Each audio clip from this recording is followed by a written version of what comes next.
Let's focus on Tomatis sound therapy. Tomatis sound therapy is an additional complement to the multiple other tools that we use at A Total Approach in both our practices in Glen Mills, Pennsylvania and Allentown, Pennsylvania. It is a program that I've used since 2003. I was asked to start training or help with the training team, international training team, in 2009. And I've been training in it ever since. I've been using it in a wonderfully beautiful way at my office and speak from current places of experience in using this methodology. Dr. Alfred Tomatis was an ENT specialist based out of Paris, France, did multiple different places of work in doing his ENT specialist practice.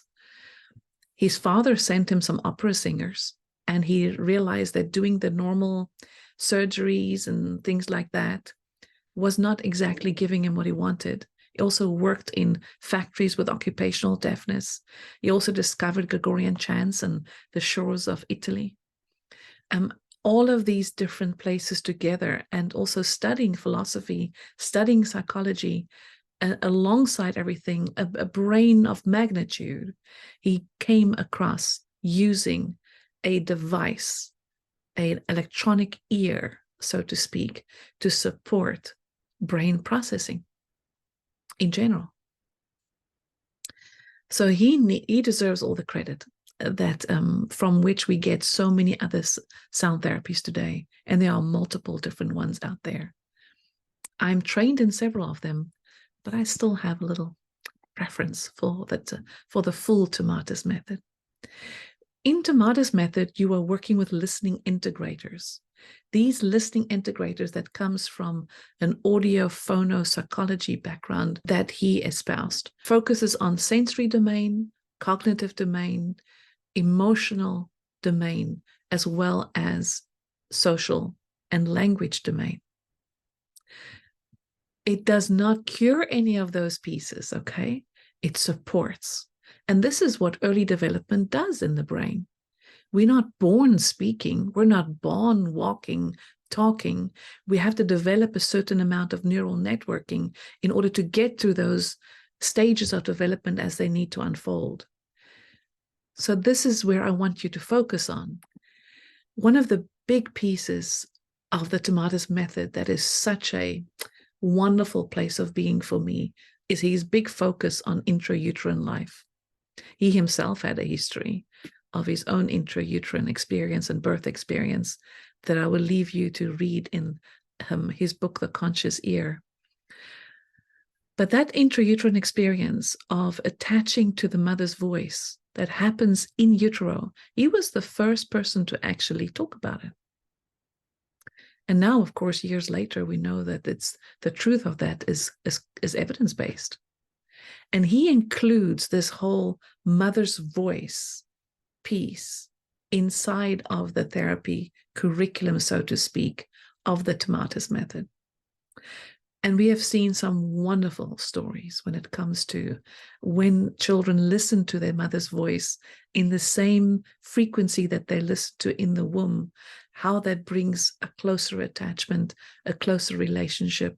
Yeah, sometimes also a period of fighting before the relationship attaches more securely. There's always a little bit of a downturn sometimes before the upturn, right? But we can do that in a very supportive way. The way that he explains it, when he talks about the mother's voice, it is all about the prosody of the mother's voice, the tonal quality, the warmth, the empathy that comes from the mother's voice that the child attaches and adheres to in order to secure a connection that will help to drive correction of behavior later. There is a shaping of the sensory pathway that comes through this language experience that is both prosody of the voice, but also quite emotional. So what is listening? When we talk about the Tomatis therapy method, we are not talking about correcting things like auditory processing. For that, I would recommend you talk to an audiologist that specializes in APD. That's not the purview of the Tomatis method. Can we complement it? I'm certain we do, as we've seen results in our own pre and post testing. The big piece, though, is the act of listening that comes through the auditory device that we all share in the ear. It's to be able to listen to somebody in an adaptive way that can help you to emotionally connect to the message, as well as physically hear the message being spoken. Sometimes when I listen to a debate and I talk to somebody afterwards about the debate, I feel like, were we at the same debate? It feels to me like I heard something totally different than you did, right? And it's that perspective taking, that is that emotional, the passion that we have in our systems in the way that we listen to something. We listen for what we want to hear. And this is what we want to change in children. We want them to be able to listen and want to listen and hear what the teacher has to say, what their parent has to say. It's an openness that you want to engage in. Therefore, the emotional connection and the intrinsic motivation, the drive to connect, becomes so relevant for us in the Tomatis work. So oftentimes kids come and they have better hearing. The hearing tests are fine. Audiologist says that they're fine, but they're not compiling information in the rapid speed that is so evident in the auditory realm. I think it's Dr. Seth Horowitz that says that in your visual system, your attention is happening almost at 25 or so events per second, but in your auditory system at thousands of events per second. And we see this whole compilation of difficulties when there's also auditory sensitivity, when the background information through the left ear is taking in a lot more information than the right ear that's needing to listen to the speaker. These separate functions is well known in audiology, and that mesh of left and right orientation of central focus and peripheral focus that needs to come together in order to create good auditory attention. These are the strengths that we want to strengthen to a much better place of being in listening. But the auditory system isn't only listening, it's also taking in the body, the vestibular system, the movement system. And I must admit to you that as an OT, that's the piece that I'm really much more interested in, because I've done my sensory integration therapy, which is wonderful. And I applaud anyone doing sensory therapy. And I've wanted to see more. I wanted to see quicker results in that area, because the vestibular system is such an incredible integrator of all the other sensory systems out there. In fact, some places of research are talking about the auditory vestibular system being about 70% of the brain's energy. So it's not that you can do Tomatis and change your vision, but you can change the connection to vision. You can change where it's connecting to the other sensory systems. So the vestibular system is the motor part of the ear. There was some research came out 2 years ago about, maybe even longer, but that said that the saccule, which is one of the vestibular receptor channels in the inner ear, picks up the emotional nuance from the environment split seconds before the auditory systems picked up what it actually listens to. The vestibular system and the auditory system is like this linked. They have the same anatomy, and they also together between the vestibular and the cochlear nerve form one of your very paramount cranial nerves, 12 of them, and number 8 is called the vestibular cochlear nerve. So this is why children fidget when they have to listen. This is why they have to move around, because more vestibular increases their ability to use their auditory system. It's a paramount piece of integration that we cannot overlook. And therefore, it's very rare for me to treat sensory integration without adding my sound therapy tool. There's a long and a short pathway that we use in our brain. And what we see with kids who have developmental places of inhibition, they've got wonderful strengths, but some pieces keep holding them back, right? And then when that happens, they want to go to because they don't have efficient sensory systems, they go into a short circuit system of something's happening, I respond by going straight to my amygdala, get into my fight and flight, and then my behavior comes, right? But when we have stronger sensory pathways that can first access my prefrontal cortex where I can analyze what's happened before I've responded, that's the kind of behavior we want to see. But that long circuit requires a whole lot of integration. That's what we want to attack, what we want to strengthen. So the electronic ear itself has got a wonderful way of working through a gating system that's also been emulated by many of the other sound therapies now, but it's still unique because there's different things that the Tomatis method has, like delay in procession, that other techniques just don't have. And it's a crucial piece for me. It supports the alliance to the longer processing speed and then increasing the processing speed steadily along the way. It's one of the major reasons that I've stuck to the Tomatis method. Also, the mother's voice is one of my favorite pieces. But this system engages into neuroplasticity because this gating system happens like little glitches in the music that we're playing that is happening at a random place, so the brain cannot habituate. So the entire time that you're listening, your brain is being activated and stimulated. That's a very crucial part of the Tomatis method. And we use air and bone conduction. There are multiple programs out there that are not using bone conduction. To me, it's crucial. Bone conduction is 10 times faster in processing than air conduction.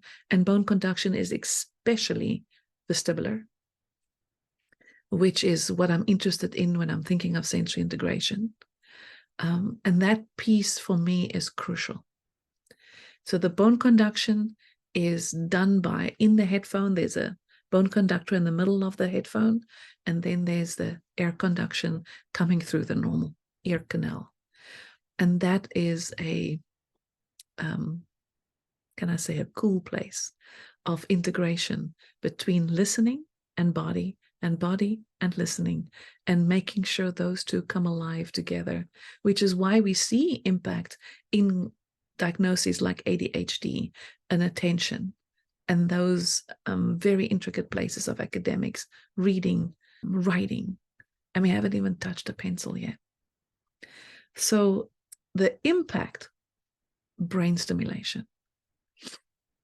Yes, it's an auditory medium, a vestibular medium, but overall, we want to improve how the two hemispheres connect with each other in order to coordinate the message that comes in through several sensory systems of the body.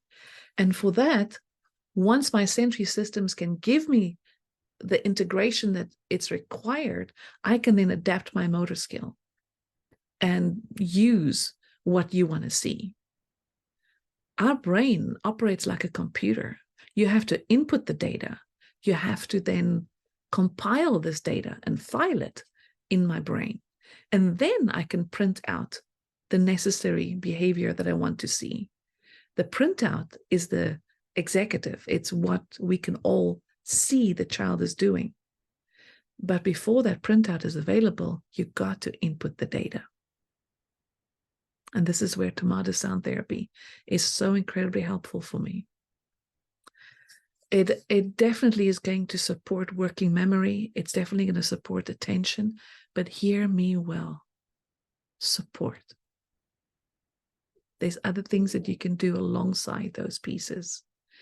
But it's a crucial place for me that has made the work go much faster than I would if I stayed with once a week therapy. Supports socialization, supports language, as my speech pathologist can attest to. Musical abilities, playing an instrument, singing, the voice. There's so many applications. You have people who are only doing it for voice coaching.